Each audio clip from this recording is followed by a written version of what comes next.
Welcome to Turmeric and Tequila with your host, Kristen Olson. Questioning a better way, one gracefully disruptive conversation at a time.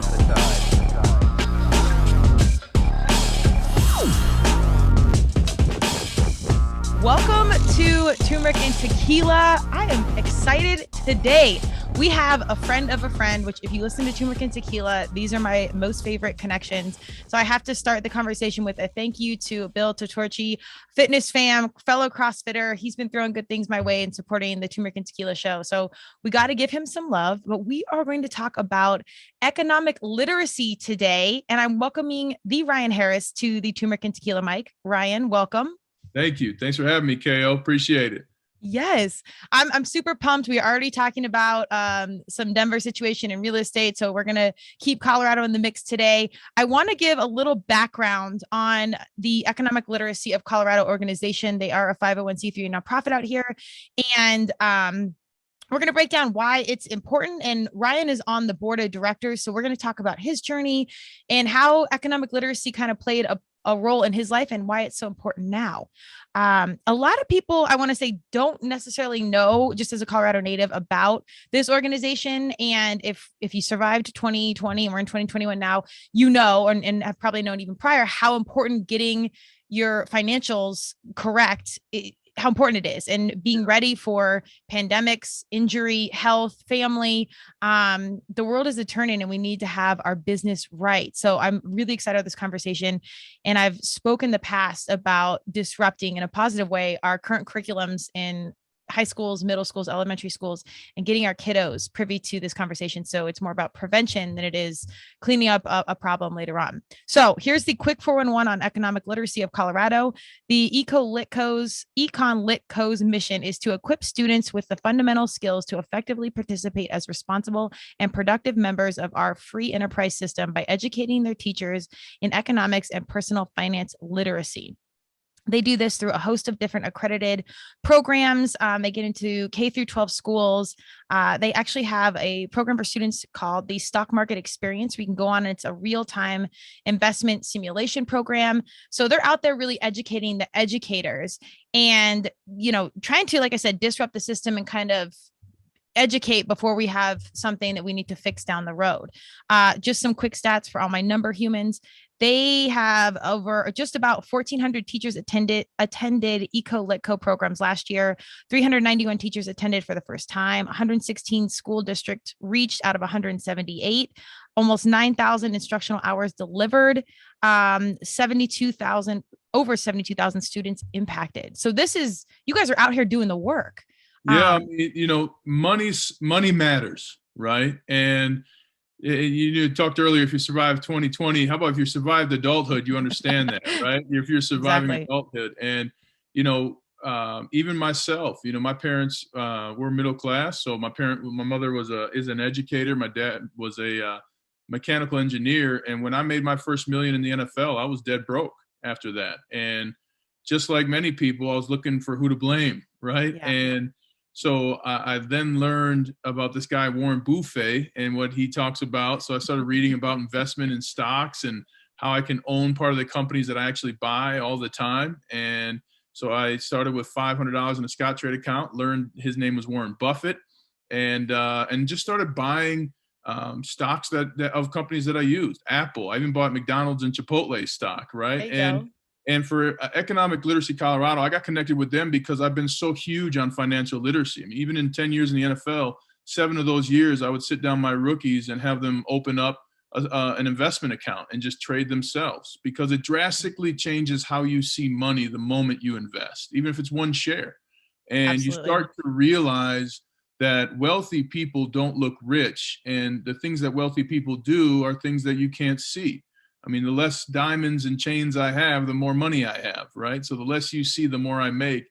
And in particular for me, it's a huge opportunity to teach our kids, hey, no matter what you do, you know, you are going to make money. What does saving money mean? It means saving $60 out of every $100 you make. You know, what does it, you know, what kinds of things do you say no to?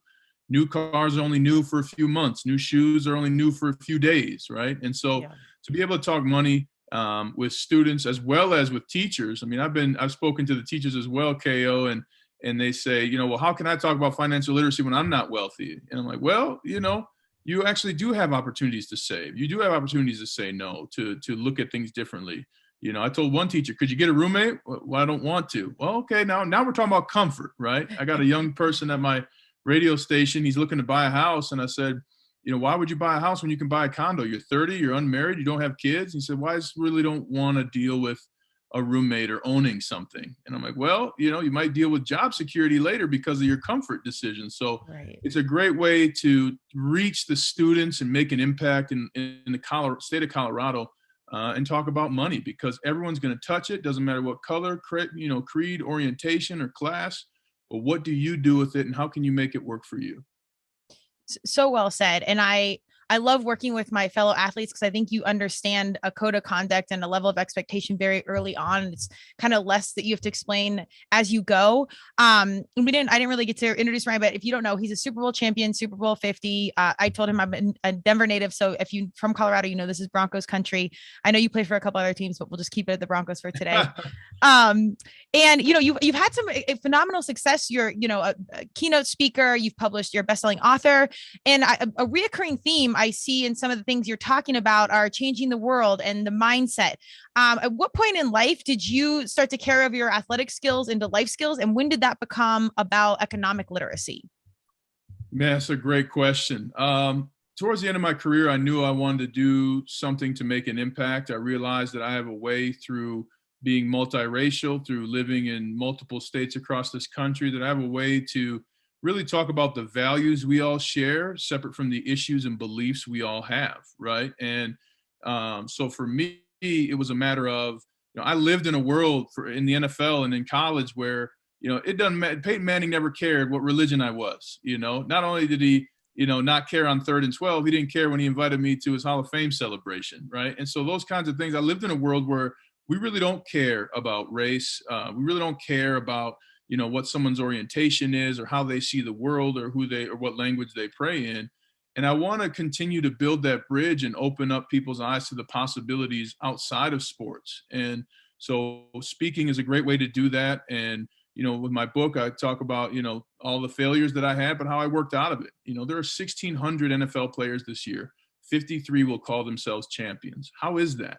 It comes down to your mindset. So for me, I really wanted to utilize my ability to reframe discussions, to give good examples, unique examples, and make an impact. And to me, financial literacy, money is a great way to do that.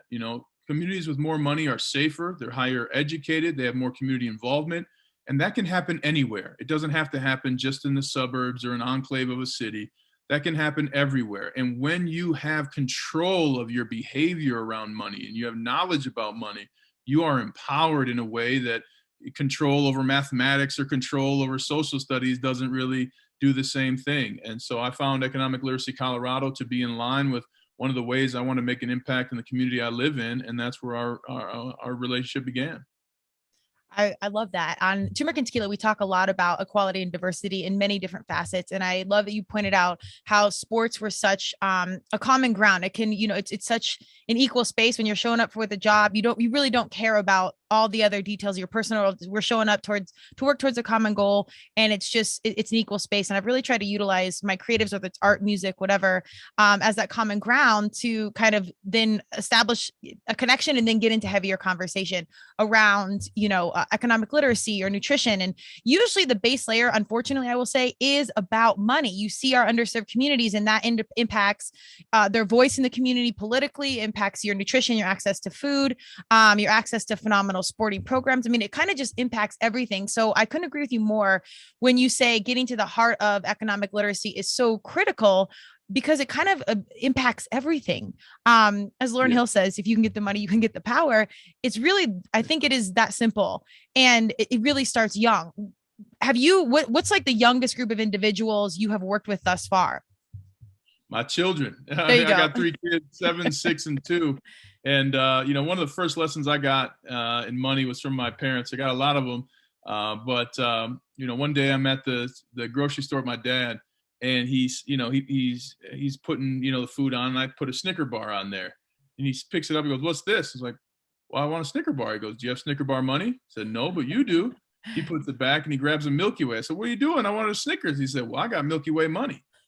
So, and I think it's important. I think they say there's a crazy statistic: over 70% of inherited wealth is squandered, right? Because when you don't work for it, you don't earn it, you don't treat it the same way.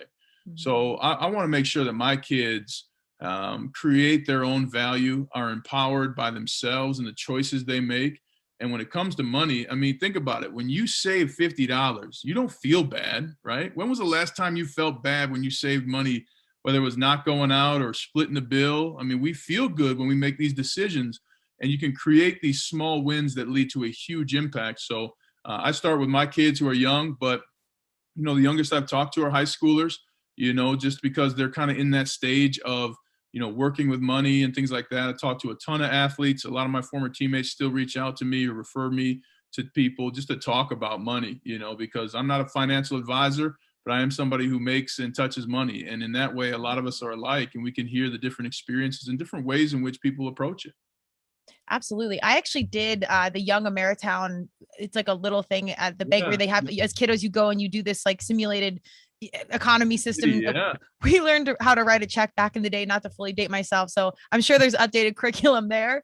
But it was fascinating to, as you said, like pay your bills. You had like rent for your store. You learned how to manage your money and forecast. And it was incredible. But I do think that ability to feel something earned or feel good about it or have some emotional connect to your money is really important. It's like being handed a Super Bowl ring when you didn't play for it. It's just, it's not the same. It's like holding someone else's ring, like totally not the same. And that's a reaching metaphor, but the idea is like teaching our kiddos to understand what it is to earn something and then feel good about it. And I think that carryovers into all other aspects of their life.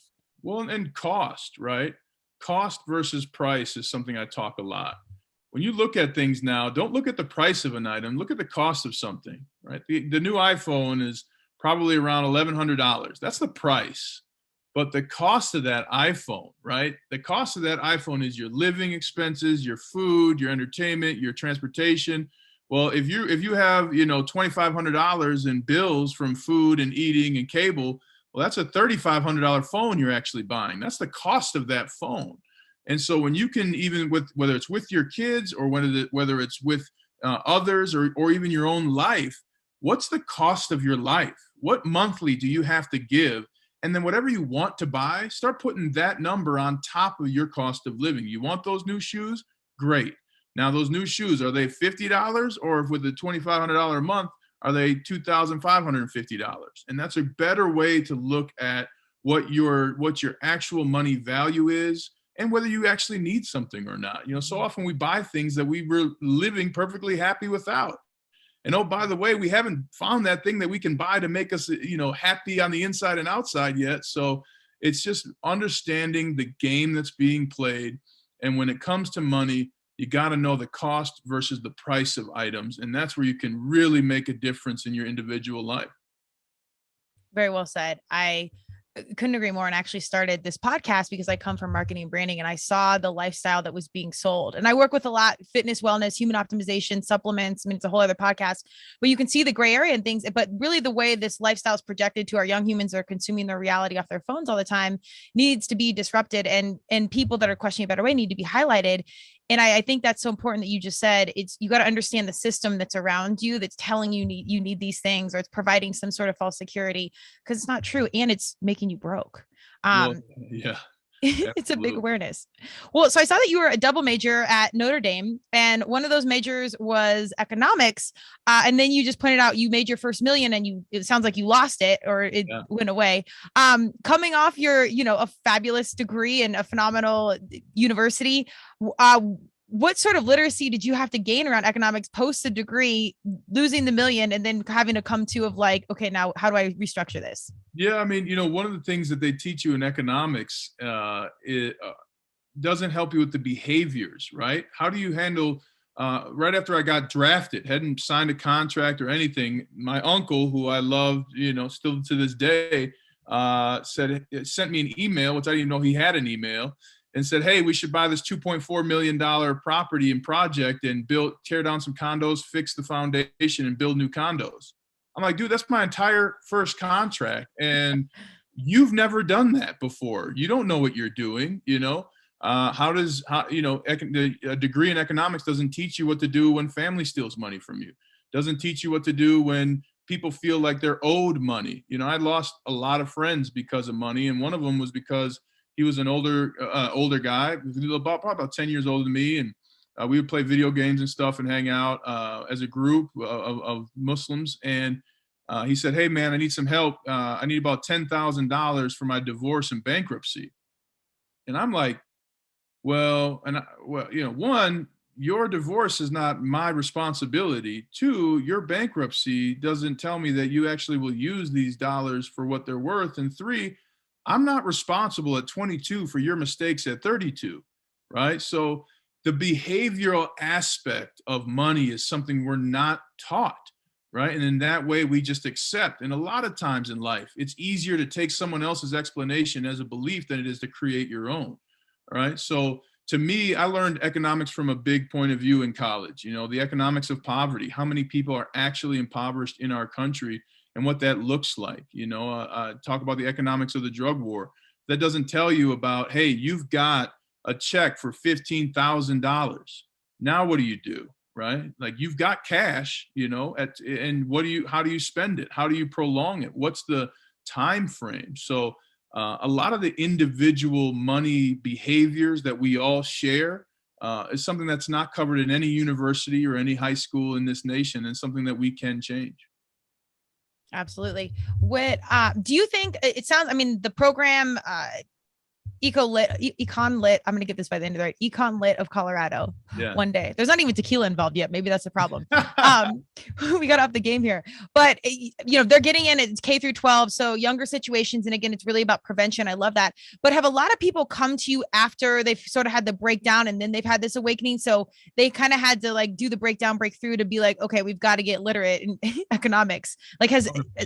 Yeah, that's why I figured most of us, myself included, have to learn things the hard way. So I think it does cost you a lot to learn the lesson, but hopefully it saves you long run. Well, and money's incredibly personal, right? Like even right now, me and you talking, you know, I wouldn't be like, Kristen, hey, do this with your money. You automatically be like, hold on. One, how do you know I'm not doing it? Two, what are you telling me to do with my money, right? Like it's incredibly personal. Yeah. But, you know, some of the most meaningful work I've done, people come up to me after every, you know, financial literacy speech when I get brought in to do that. And especially one time with the organization My Brother's Keeper, I'm talking to a group of young men of color, you know, 17 to 19. And I talked to them about everybody has the opportunity to own the stocks of the companies they use. And this young man stood up with tears in his eyes. He said, you mean to tell me that I can own stock? And to him, it was just such this powerful thing that was out of reach that was made real for him. And, you know, those are the kinds of effects you can have when just talking about money, talking about your failures with money. And the unfortunate thing about the NFL, 78% of players are bankrupt 2 years after they're done playing. And it's because of the decisions you make, and it's because of the timeline that you have to make money. And it's tough to retire. I mean, I had a long career, and I retired at 32. I was one of 5 players in 10 years that chose their own retirement. And 2 of those other players are Peyton Manning and DeMarcus Ware. Both are going to be in the Hall of Fame. Both Peyton just inducted. So it's extraordinarily tough to talk about money. And it's also tough to hear and listen about money when it's yours, because you have reasons why you're going to go do this. And it's hard to break people out of those patterns and really the patterns that they learned from their family long ago. Yeah, I think the generational narrative is tough. Does the NFL, I think I've heard about this with the NBA. I know they tend to be more progressive. That might be a subjective statement, but does the NFL provide any sort of economic education in any capacity about finances? No, and it's on purpose. Okay. The NFL does provide great educational opportunities for players, you know, to finish their degrees, to get internships with corporate partners in the NFL. But NFL teams want players broke. Because Kristen, if I'm willing to pay you $3 million, but you're broke, and I offer you $500,000, you have to take that deal. Now I'm laughing on the golf course with my, golf buddies because I just saved $2.5 million because you were broke. Why would I teach you about financial literacy so that when we come to a contract negotiation and I offer you $500,000, you turn it down? Now I'm embarrassed. Now, now I might not even go play golf, right? And one of the biggest, and twice my financial literacy helped me make the right decision. But one of the biggest decisions was at the end of my career. I went to Pittsburgh Steelers and I told them the number that I believed was market value. They gave me a number that was $1 million under that. And I told them what they later told me. They said, we never heard a player say that. And I said, I'll go home. And the look on their face, KO, of like, oh God, like this player knows their value and knows that we actually can pay that. And so they literally said, give us 5 minutes. Well, in 5 minutes, they found another $1 million. Isn't that amazing? So business. And that's one of the things I try and illustrate for people. When you make money decisions that enforce your priorities, you gain so much more stability and leverage. I mean, just talk about purchasing a home, right? If you bring more money to the table, you can get a better rate, right? You go to a bank and if they say, hey, this is our interest rate, say, well, I'm not going to do that with you. This is what the bank across the street is going to give me. What do you say? So now you're a better negotiator, you're a better parent, you're a better person. All these studies tell us about how money worries and money anxiety really lessens our ability to live a life we want. You make your life incredibly better just by being more intelligent and purposeful with your money decisions. Yeah, I've read a few studies. And I've experienced this personally, and I appreciate your personal share in insight, because I think people always are impacted more when they hear about the personal story.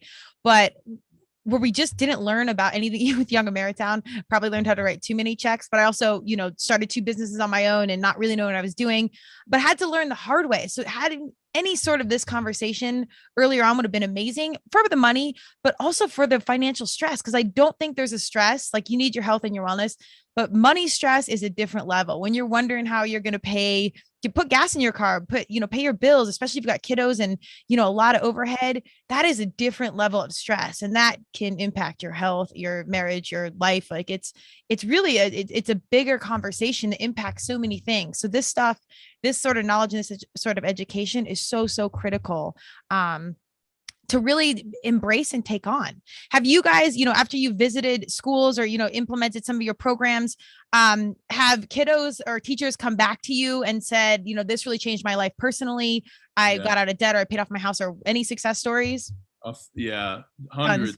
And that's something that continues to make me grateful for the opportunities to serve. I actually got a call about a month ago from a young kid who I talked to, a group, and they were, kids of color, and we talked about money. And he called me randomly on like a Friday at like 6. He's like, hey, you might not remember me, but you always said to call if I wanted to. And I'm like, yeah, man, what's up? He's like, well, I started, doing what you were talking about with money and saving money. And I think I'm losing some friendships over it. And I just, I don't know what I need to say. I think I just need to say that. And I said, hey, man, don't worry about the friendships you're losing over money, because either your friends are broke or they have enough money that they're getting from somewhere else that you really will never be able to compete. And they're not really your friends if they're mad at you for saving money to create a better life.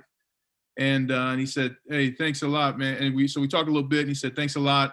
I was going to go out and hang out and probably do some things that, not in addition to money, weren't good for me, but I'm just going to put in an extra hour at work here, get some overtime, and go home and get a nice burger. I said, hey, that's a great plan. So just making a difference in that way. I've got hundreds of young people that I know that just started investing. And I don't care if it's $10 or $5 or you use an app, just get into the practice of investing in companies that you use every day. If you've got Nike shoes, driving a Ford truck or a Ford car, and going to Starbucks on the way to Target, own those stocks. And it can start as simple as that.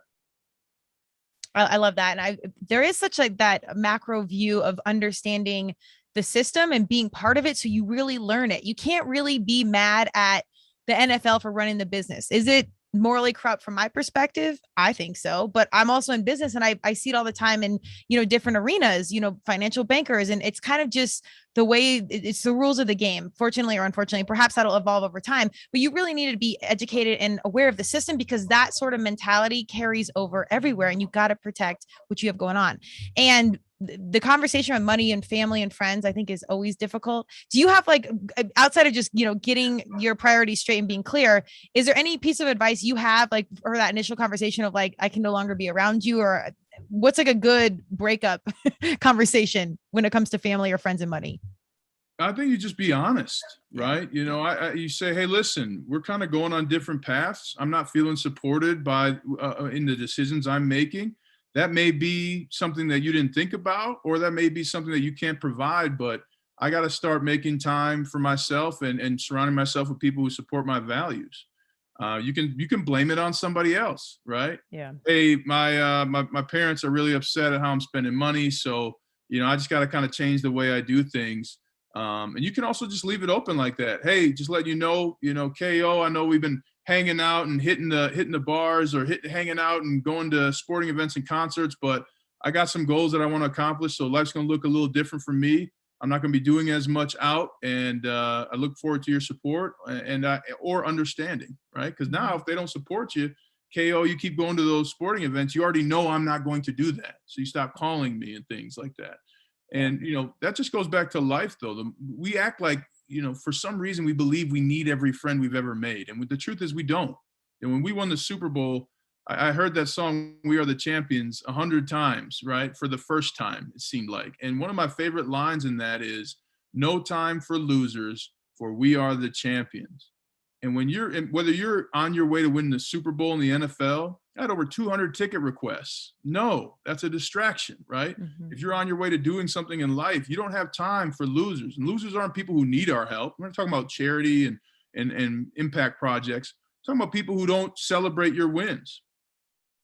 People who don't support you. People who, when you tell them you want to do something, give you every reason why it's not going to work and end it by saying, but you should try it though. I don't know, Those are not people you need to be spending your time with. And you talk a lot about energy on your podcast, and those aren't the people who deserve your energy. So know that you don't need every friend, and know that the great friends will be there for you. And maybe you don't need them as friends. There you go. I actually agree. I think it's a great filtration system, even though it's harsh and it can be a little jagged there, but I think you are who you surround yourself with. That's something I've learned, tried and true, over and over again. So you got to keep yourself around the winners. And if they're not better than you, you should probably get a new group of friends. That's kind of my rule of life. Like, you went to the hardest lacrosse team I could get on, competed at the hardest, little stuff, just so I knew I would level up, because I needed to. This is one of your quotes. It is your right to be extraordinary. When we embrace that right, we create positive change in the world. And tell me a little bit more about that. Yeah. No matter who you are, where you're from, we all share similar experiences in life. We experience pain, loss, gain, frustration, embarrassment, even success. But you have a right to be extraordinary. And whether somebody's telling you a lie about yourself, hey, you're not good enough, you're not tall enough. I mean, in my NFL career, I was told I was too short, too young, too old, too soft boned. I had 10 surgeries, and a strength coach said, Ryan, you got soft bones. That's not a medical term. He was wrong, right? So you have the right to be extraordinary. And so many people and experiences will teach you that you don't, right? You're not going to be extraordinary. And when I first went to college at Notre Dame, I literally got knocked out of my cleats in practice. I was getting beat so bad. But I told myself, I am here because I can play football, and I will win this next drill tomorrow. And I focused on it, and I knocked that guy back, and the oohs and ahs that were being thrown at me were being now thrown at him the very next day. And so your mindset dictates what you achieve. And I didn't win the Super Bowl the first 8 years I played in the NFL. I'm so glad I tried a ninth. And in life, we often experience something and it's negative and say, well, it's not for me, or it wasn't meant to be, or I'm not a natural at it. Well, no one is, but the greats keep going, and they overcome failure and learn something from failure. Can you be grateful in failure? What did failure teach you that you're grateful for? Hopefully a lot of our past relationships have taught us what we actually are grateful for and what we learned. So it is your right to be extraordinary. It is your choice where you do that. And part of that choice where you do that comes from where your mindset is. I mean, you and I both like CrossFit. And if you're going to do the CrossFit pull-ups, you better have your mind right? You're going to go in on a Saturday morning for a Murph workout. You better have your mind right. There will be failure. Can you overcome it? And the answer is you can. So where will you choose to overcome your failures? And where will you choose to be extraordinary? So well said. And I emphasizes what you said prior about keeping the right people around you. Surround yourself with greatness and you will become that. It's so critical. I do influencer marketing and people laugh at it, including myself, but it's so real. Like the influence, which shapes our mind, even steadfast humans that are clear in who they are and where they stand. If you're around something long enough, you will become it. And it is all about exposure. I love that you talked about CrossFit there. I don't know if you watched any of the CrossFit games, and I love the CrossFit games. Yeah. The Olympics run simultaneously. So I always said, no, I was watching real sports. And keep in mind, I'm a 10-year CrossFitter, so I make fun of us as it is. But I love something that keeps my mindset. Like when I think about CrossFit, I have two brothers in the military. We talk about the hero WODs, and these are usually fallen men and women soldiers defending our country. And so we do a workout in their honor. And every time I start to get tired, I really do think about how their sacrifice was greater than whatever I'm doing. Like this workout's not that hard, or I'll go and watch Harriet Tubman documentary, or some people that have really done extraordinary things. And just to reset my mind of like, your life's not hard. You got to have some grace and space to heal sometimes, but really we got to stay focused. What influences in your life have you kind of gone back to get your mind and your setting right? Because I know you're intentional and you're clear, but we all need like that reset and that human in our life that gets us back on track. Yeah, I mean, for me, whether it's parenting, going to give a speech, or anything in life, I use the words I am, I can, I will.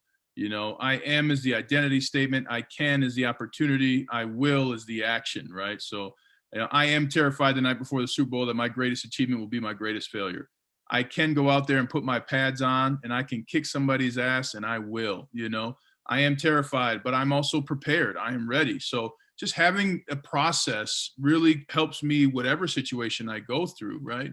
And to your point, talking about the hero WODs and things like that, there are so many experiences in my life where I had to level up, right? I left home by myself to go to college. 30% of people don't leave their hometown in America, right? So I didn't have a choice. Like I had to find that space. When I got to the NFL, I remember thinking, I can't play. They're too fast. They're too big. Everybody's talking fast. I'm hearing things I don't understand, like the word yacht in I took the Lambo to the yacht to cruise to have and I'm like, what's happening here, right?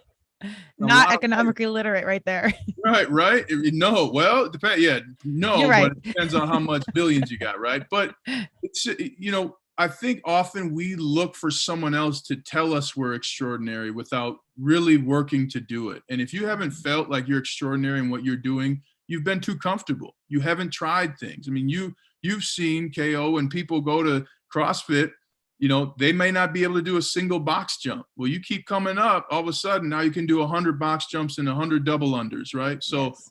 There are so many experiences as an athlete where you can't do something until you do it. And that's one of the things I feel bad for a lot of people who don't enter into athletics. You may not ever have that experience. You might not ever have that experience of not being able to, bicep curl 15 pounds and then do it at 30 pounds, and those little wins make a huge difference in our confidence, capability, and future confidence in those situations. But I use I am, I can, I will, any situation I'm in, to create the mindset for what I want to accomplish. And whether I accomplish it or not, I had my mindset right. I brought my effort, right? 100%. Do you have a morning routine? I wish, 3 kids, 7, 6, and 2. Sometimes our morning is upended, but yeah.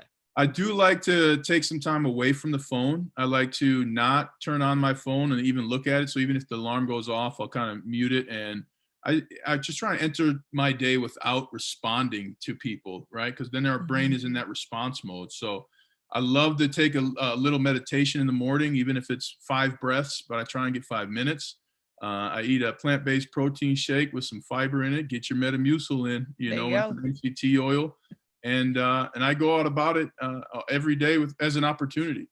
And I remind myself every morning that I have a choice in my day and how I respond and where I put my energy and the opportunity to listen to myself too in a day. So I just kind of hit those ground points every morning I can and just try and get myself ready for the opportunities of the day rather than the tasks of the day. Well said. Do you think that mindset has gotten better over the years, even though you're out of the NFL? And I think the competitiveness transfers just to other things once you get out of like an athletic competitive zone. But do you think you're more dialed in now than you ever have been? Yeah, I mean, I think when we won the Super Bowl, I learned a lot about how different champions are, right? I mean, I was in the NFL for 9 years, and there were teams where guys didn't care about winning, and it was a shock to me. And I was always, oftentimes I was an outcast because I did care about winning, right? I didn't Wow. care to go out. I cared to win football games, and going out on a Thursday or a Friday night, that didn't help me win. And so if I'm not going out with the guys on a Thursday or Friday night, I'm an outcast. Well, we went to the Super Bowl 50 team, and man, I fit right in. Everybody's coming in early. Everybody only cares about winning. Doesn't matter about tickets and things like that. So I got a lot of confidence in, hey, when you want to lead, when you want to achieve, you're going to look and sound different than a lot of people. And they're not going to like it right away, but they'll be the first ones to celebrate with you, So I learned a lot of that. And so I am confident in dialing in my process to choose how I react to failure, choose how I react to success, and choose where to spend my time. So my mind's blown a little bit. Perhaps it shouldn't be, but really it was just like business to them. Like you're getting paid to show up and there wasn't a drive about winning. Kristen, if I paid you $1 million, whether a person listened to your podcast or not, would that change how you do your podcast? You'd say no, but I'm here to tell you, yes, it would, right? I mean, does everybody in CrossFit actually come to work out and train? No, some people come there looking for an answer, looking for another reason to beat themselves up, right? I can't do this, I can't do that, I'm done. I had to quit this. So, but yeah, it was a shock to me too. And what was a shock to me, I didn't realize that it was winning that a lot of guys didn't care about, because a lot of us just care about money. Mm-hmm. And even in the rookie symposium, the guy asked, he said, would you rather be on a great team and make a little bit of money, or a bad team and make the most money? And I said, man, I'd rather be on a great team. And he said, no, you want to be a bad player, or you want to be a great player on a bad team so you make the most money. Well, now you're getting paid $2 million. Whether you win or lose, you get a $2 million check the next day. Yeah. How bad does it hurt that you lost, right? And so a lot of us can get comfortable getting paid for losing. Some of us are getting paid for losing if you're really looking at it. Mm-hmm. And that's an individual decision to commit to something beyond the comfort that money can sometimes bring. That would kind of be my through line, because as you're saying that, I'm thinking, because it makes sense. It's still a shock to my system to think that you're such an elite individual when you're in the NFL. I mean, you have to have so many things go right: genetics, coaching, timing, health. I mean, you're just like the best of the best. It's an extremely elite group of humans to be around. And to think that like the winning isn't driving you. Perhaps I had to disrupt my own stereotypes around it, but that kind of blows my mind. And actually on a very small level, that's why I haven't monetized the podcast, because this is like the peer disruptor. Like we're just out here to converse and let it be. And if it feeds other things, fabulous. If not, we're just going to keep showing up. But I'm with you when you say, if all of a sudden somebody cuts you $1 million or cuts you a big check, the mindset changes. So I hope everybody can take that little analogy and implement into their lives, because I do think there's a lot of people, as you just said, are getting paid to lose, like showing up to a job you hate and you're wasting time and energy that maybe you can have all the money in the world, but you might die tomorrow. Like dying isn't an option. So we're wasting time and energy on things that just don't matter. But that's a mind-blowing statement. Well, tell me a little bit about some of the stuff you're directly involved with the Economic Literacy of Colorado, and some of the programs you're hands-on with. I know they're doing a ton, but what are you directly involved with? Yeah, I mean, I love Economic Literacy Colorado, and if you want to check it out, it's EconLitCo.com. It's an amazing group of professionals that want to give back to the community. I've done a couple of the teacher trainings where we talk to the teachers about how to teach money, and one teacher said to me, well, I don't listen to the same music as my kids. How do I find a way to relate? I said, well, you wouldn't accept that in your own classroom. Hey, I really don't, I can't really understand this quadratic formula.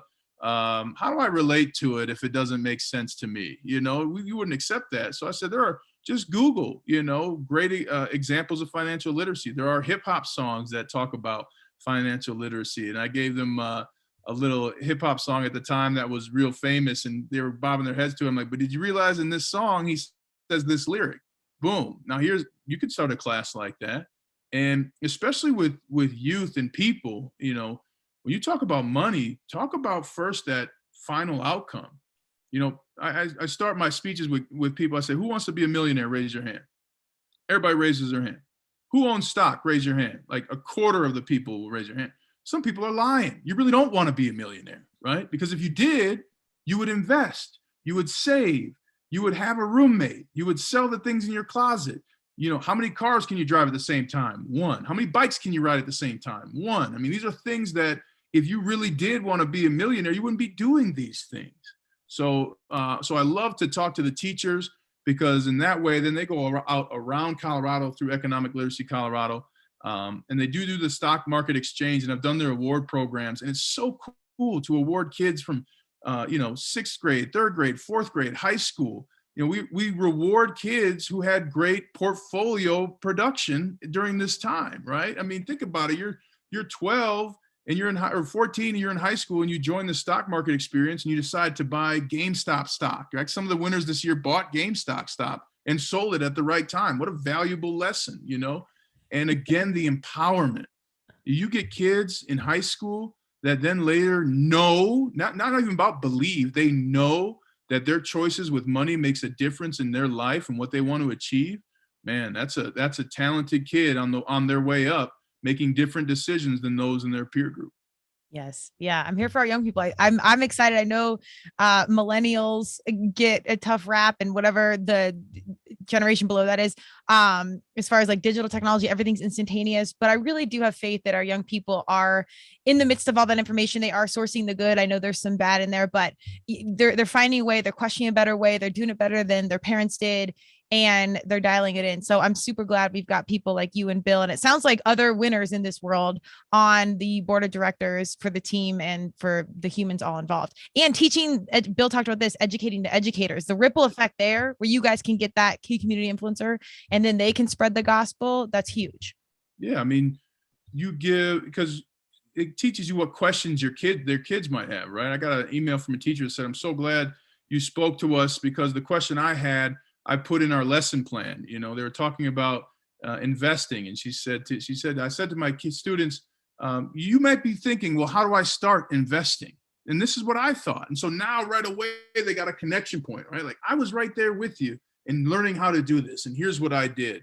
You know, that it's different for a leader when you say, go that way versus follow me, right? Mm-hmm. Yes. And so when we teach the teachers, we really get to give teachers tools through Economic Literacy Colorado to let their students follow them into a world that they're going to deal with, no matter what their home situation looks like, no matter what their academic situation looks like. You are going to touch money. How do you want to do it? What do you want your money to do for you? Where do you want to go with your money? And now let's build a plan. When you guys approach school boards and whatnot, I don't know if it's athletic directors or principals or who you're reaching out to, what point of contact, but are they receptive? Like, is this a new conversation to them? Are they seeking you guys out, or like Everyone wants this. Good. Okay. Everyone talks about, and I even talked to some members of the Colorado State Legislature, and somebody said, yeah, Ryan's big on economic literacy. And I said, yeah, I work with Economic Literacy Colorado to bring info into the high schools. And the leader of the assembly said, we need that more than ever. I mean, there's no adult in the world who says we do not need financial literacy, right? I'm glad to hear it. Yes. Talk about any adult. You're like, hey, do you think we should talk about money a little more and what to do with it? The answer is yes, right? I mean, one of my biggest blog posts that got read was, here are 5 ways NFL players go broke, right? But it's really the 5 ways all of us go broke, right? Yes. Spending money on things we don't need, over budgeting, not having a budget, saying yes to family, right? Just giving money away. So there are ways in which you can make a difference, and talking about money brings everyone together, and everybody wants more info about money. How do I make it? How do I save it? What does it look like? And so I've always met with encouragement about what we're doing at Economic Literacy Colorado and beyond. I'm so glad to hear, because the taboo around money, I totally get it. It's uncomfortable and it's very personal, as you noted, but it really has to go away, because this is important for everything: personal health, state of our nation, state of the world. Like, we got to get talking about this and get it out there, because it's impacting anything and everything across all levels. And wealthy people don't talk about money because it's uncouth, right? Right. Middle class people may talk about money, but it's usually money they don't have. And, people who are under the poverty line, the only money they know is the money they need to eat, literally, right? So, I mean, you just have these 3 brackets in our country that no one's even talking about these things, right? And how to preserve or save. So that's why I love making an impact by giving tangible financial tools about money that allow people to make choices and empower themselves in their life. Do you guys now, and as I'm sitting here, I'm like, I need to do this stock market course. And ironically, my dad was an investor growing up and was extraordinarily successful, but I stayed far away from it. I also saw like the ups and the downs of the relationships because it was like the stock market in the 80s, like whole other podcast. But I had my connotations weren't necessarily positive, but I wish I would have learned some of this. Do you guys have, I know we talk a lot about youth, but do you have adults coming to the economic literacy of Colorado, kind of getting educated and getting in the mix? Well, I have a lot of adults that approach me, and one of the things when I speak, I put up my info. I spoke at Google about financial literacy, so even at Google, they have people talking about it. And what I tell people is just simple: own what you buy. You may have had perceived negative experiences, but often those are with people who are over leveraged or trying to make more money than they need, right? Yet 15 years ago, did you hear about a company named Apple, right? Did you know a company named Nike or Target, So just own what you buy. Own the companies that you buy. Look around. Most people have an iPhone or an Android. Well, there's Apple or Google stock right there, right? You go to Whole Foods, great. There's Amazon stock. You like to go to a certain restaurant. I guarantee you, probability is that it's available on in shares as publicly traded companies. So just own what you buy and start by getting started, right? I think a lot of times, whether it's CrossFit, whether it's life, whether it's money, a lot of people don't start because, hey, well, I don't know how it's going to end. Well, when you're in the NFL on 3rd and 7, you don't know you're going to get a first down, right? You better run that play, but you don't know. And so too often we allow not knowing the result to stop us from starting. But when it comes to money, when it comes to investing, just get started and own what you buy. You got to compete to win. That's what's up. And you better want to win. Get off my team if you're not here to win. Hey, you ain't on my team. Jeez. That breaks my heart a little bit, but it shouldn't. Last question. I'm really curious about this because being in marketing branding, I dig into the companies as much as I can. I love to know the humans behind the cause, and I'm intentional about who I purchase from. Are you intentional about that? Like, do you dig into certain organizations and companies and things that you maybe not even support publicly, but just use on the daily? I do. I like a lot of the recycling companies that are out there making recycled aluminum for the future. There's as a Muslim, I don't want to invest in a company that, creates the most pork in America or something like that. Right. So I use the Amana growth funds, and that's, a religiously kind of tailored mutual fund. So that's kind of how I've done it. And, there are a million ways to do it. But we are seeing, even in the highest meetings in sports, people care about not only the content, but what's that content adding to, right? Mm-hmm. Whether it's, the person who's the CEO of a company, or, do you want to invest in a company that really doesn't have a recycling plan or think that it's important, So to me, I really look forward to the electric vehicle market coming on, more of us owning those, making less of pollution from our cars. And also there's a great, when you see a coffee cup, there's ways to invest, right? You can invest in the coffee being poured into it, the store that pours the coffee, the plastic or recycled cup that's being made. So there's all types of ways to find out, whether you want to invest with companies that align with your values. And typically, if you invest by starting with the companies you use, those are companies that are in line with your values. Boom. There you go. It's shifting the whole mindset around money on a 360-degree circle, because you have to see all the angles, understand the system, and then really create that space where you're not pigeonholed into staying a part of the NFL or staying in a bad job or staying in a bad situation. You create your own financial freedom, which in turn creates your life freedom. Ryan, I so appreciate the time and energy. I'm so excited to see where this goes in, 3, 5, 10 years. And don't sleep on our young consumers, because they will dig into all the details you just said. Don't think they don't know the owner's Instagram, where they take their dog to get shampooed. Right. They'll find the truth. So I'm excited to see that kind of shift and hold some of our businesses even more accountable as we move on down the road. We can do that. Where we put our money has been as powerful, from, the Montgomery bus boycotts to, recent events with certain companies and what they choose to endorse. And we have incredible power with our money, first in our individual lives and second in our communities. And whether it's Economic Literacy Colorado, listening to podcasts like yours, continue to expand your mind and look for new ways to be a better individual and community member. Boom. What do you guys have coming up? Anything on the immediate agenda, fundraisers or events we should know about? Yeah, we got it's called Brews and Do's or something like that. It's an event where we're going to be doing some things. So check it out on Economic Literacy Colorado's website, econlitco.com. We also have the stock market experience is going to go on, continued teacher trainings. So those are some fun things that we'll continue to do. And listen, if you just want to support it and you're not in the Colorado area, give $20 to an organization that's making a difference with teachers and youth in our community. And whether it's money or anything else, I mean, we value our teachers and we value our youth, and economic literacy really wants to place a value on the monetary decisions that we all make in life and make sure we learn those early and often. Boom. Where do we find you, Ryan?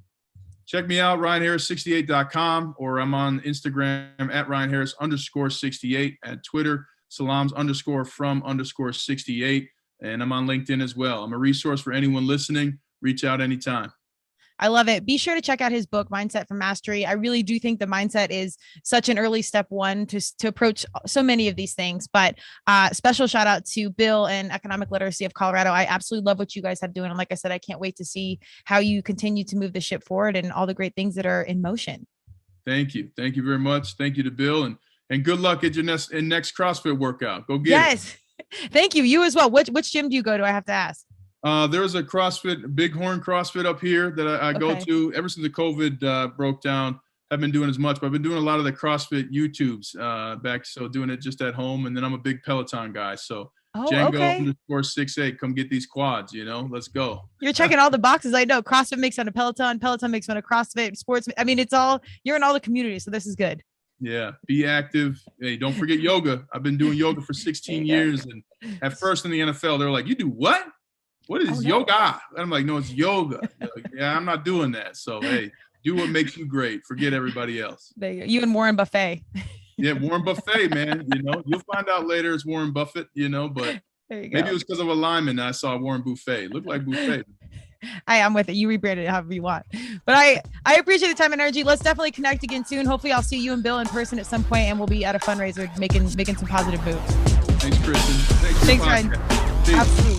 Thank you for joining Turmeric and Tequila with your host, Kristen Olson. Tune in next time, and don't forget to subscribe on Apple, Google Podcasts, Spotify, or wherever you listen.